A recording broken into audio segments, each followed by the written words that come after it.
जय हिंद, जय भारत। मेरे प्रिय भारतवासियों, अपने चैनल स्मार्ट लाइफ में आपका स्वागत है।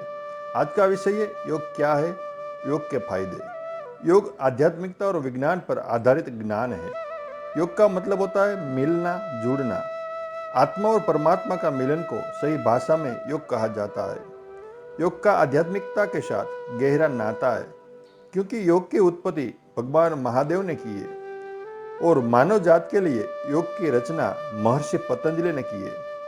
महर्षि पतंजलि को योग पितामह कहा जाता है। योग की रूपरेखा है चित्त वृत्ति निरोध, मतलब कि चित्त की वृत्तियों का निरोध करना ही योग है।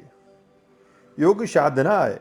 योग शारीरिक मानसिक तकलीफों से आपको स्वस्थ रहने में मदद होता है। योग शब्द है कि, लेकिन योग का संपूर्ण समाधान अष्टांग योग में समाया है।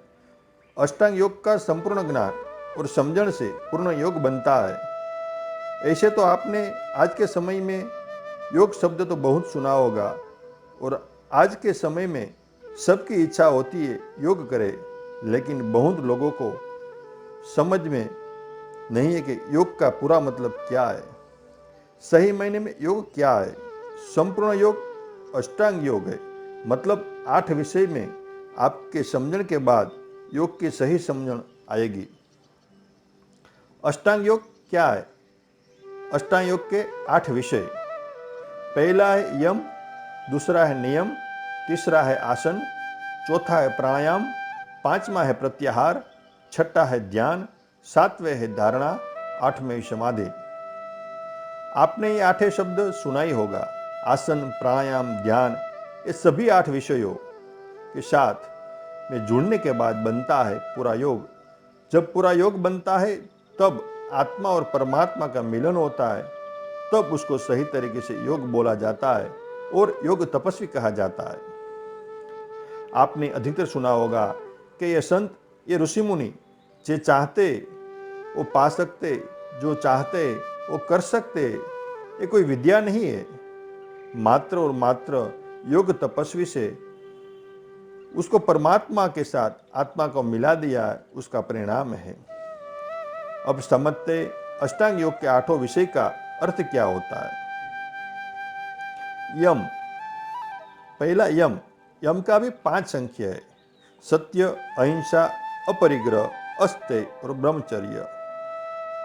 पहला सत्य। सत्य का पालन करना, जीवन में सत्य ही बोलना। दूसरा अहिंसा।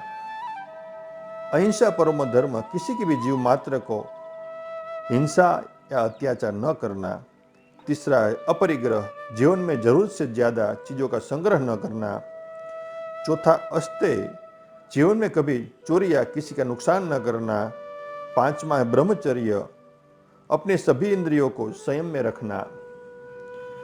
अष्टांग योग का दूसरा विषय है नियम। नियम के भी 5 संख्या है। शौच, संतोष, तप, स्वाध्याय और ईश्वर प्रणिधान। शौच, शरीर को शुद्ध रखना अंदर से बाहर से। संतोष, जीवन में जो आपके पास है उसमें संतोष रखना। तीसरा तप, हमेशा कर्म के लिए तप करते रहना। स्वाध्याय, स्व अध्ययन, खुद के लिए सीखते रहना। और ईश्वर प्रणिधान, भगवान ईश्वर में विश्वास रखना और उसके विचारों में समर्पित होना और भगवान के शरणों में रहने की भावना रखना। संख्योग का तीसरा विषय आसन।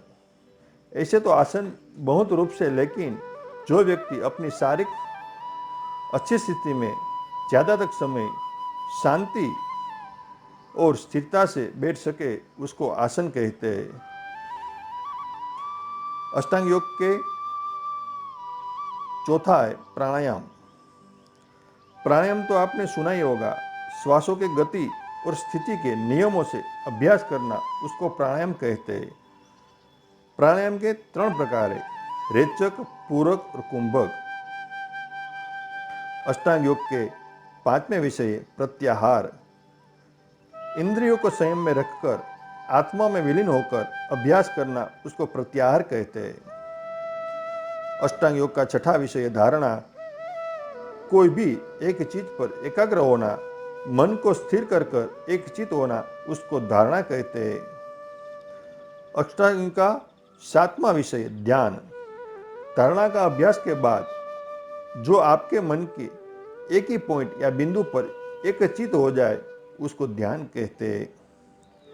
अष्टांग योग का 8वां विषय है समाधि। जब धारणा का अभ्यास और ध्यान का अभ्यास के बाद अपने आत्मा के साथ परमात्मा का मिलन हो जाता है, खुद का स्वरूप भूल जाना, मैं कौन हूं वो भूल जाना, मात्र आत्मा ही बचता है, तब सच्चे रूप से समाधि लग गई, ऐसा बोला जाता है। समाधि लगने से जीव मात्र को कोई भी चीज की जरूरत या कमी नहीं होती, मात्र आत्मा और परमात्मा का मिलन को समाधि कहते हैं। जब कोई समाधि तक पहुंच जाते हैं, उसको सही तरीके से योग तपस्वी कहते हैं। यह अष्टांग योग का संपूर्ण योग से सही मायने में योग कहा जाता है। आपसे अष्टांग योग को 8वें विषय का अभ्यास करके समाधि तक पहुंचते हैं तो आपको जीवन में जो चाहिए, जो सोचेंगे, ये सब पा सकेंगे। संपूर्ण योग से आपके जीवन में बहुत लाभ पा सकेंगे। सही मायने में योग के फायदे क्या है? योग आपके मन को नियंत्रण में रखता है। योग आपका शरीर को स्वस्थ और निरोगी रखता है। योग आपकी एकाग्रता बढ़ाता है, याद शक्ति बढ़ाता है।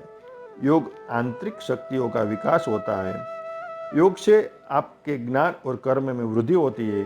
योग से अपने जीवन में संपूर्णता का एहसास होता है और जीवन में जो चाहेंगे वो पा सकते हैं। योग के अभ्यास से आत्मा और परमात्मा का मिलन से आप मोक्ष पा सकते हैं।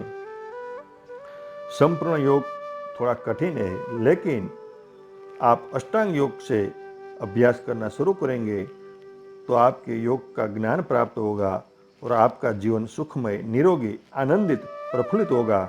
बस ऐसे ही बनती है स्मार्ट लाइफ। ऐसे ही स्मार्ट लाइफ के फायदे के लिए अपने चैनल स्मार्ट लाइफ को देखने के लिए अपने चैनल स्मार्ट लाइफ को लाइक कीजिए, सब्सक्राइब कीजिए और शेयर कीजिए। जय हिंद, जय भारत।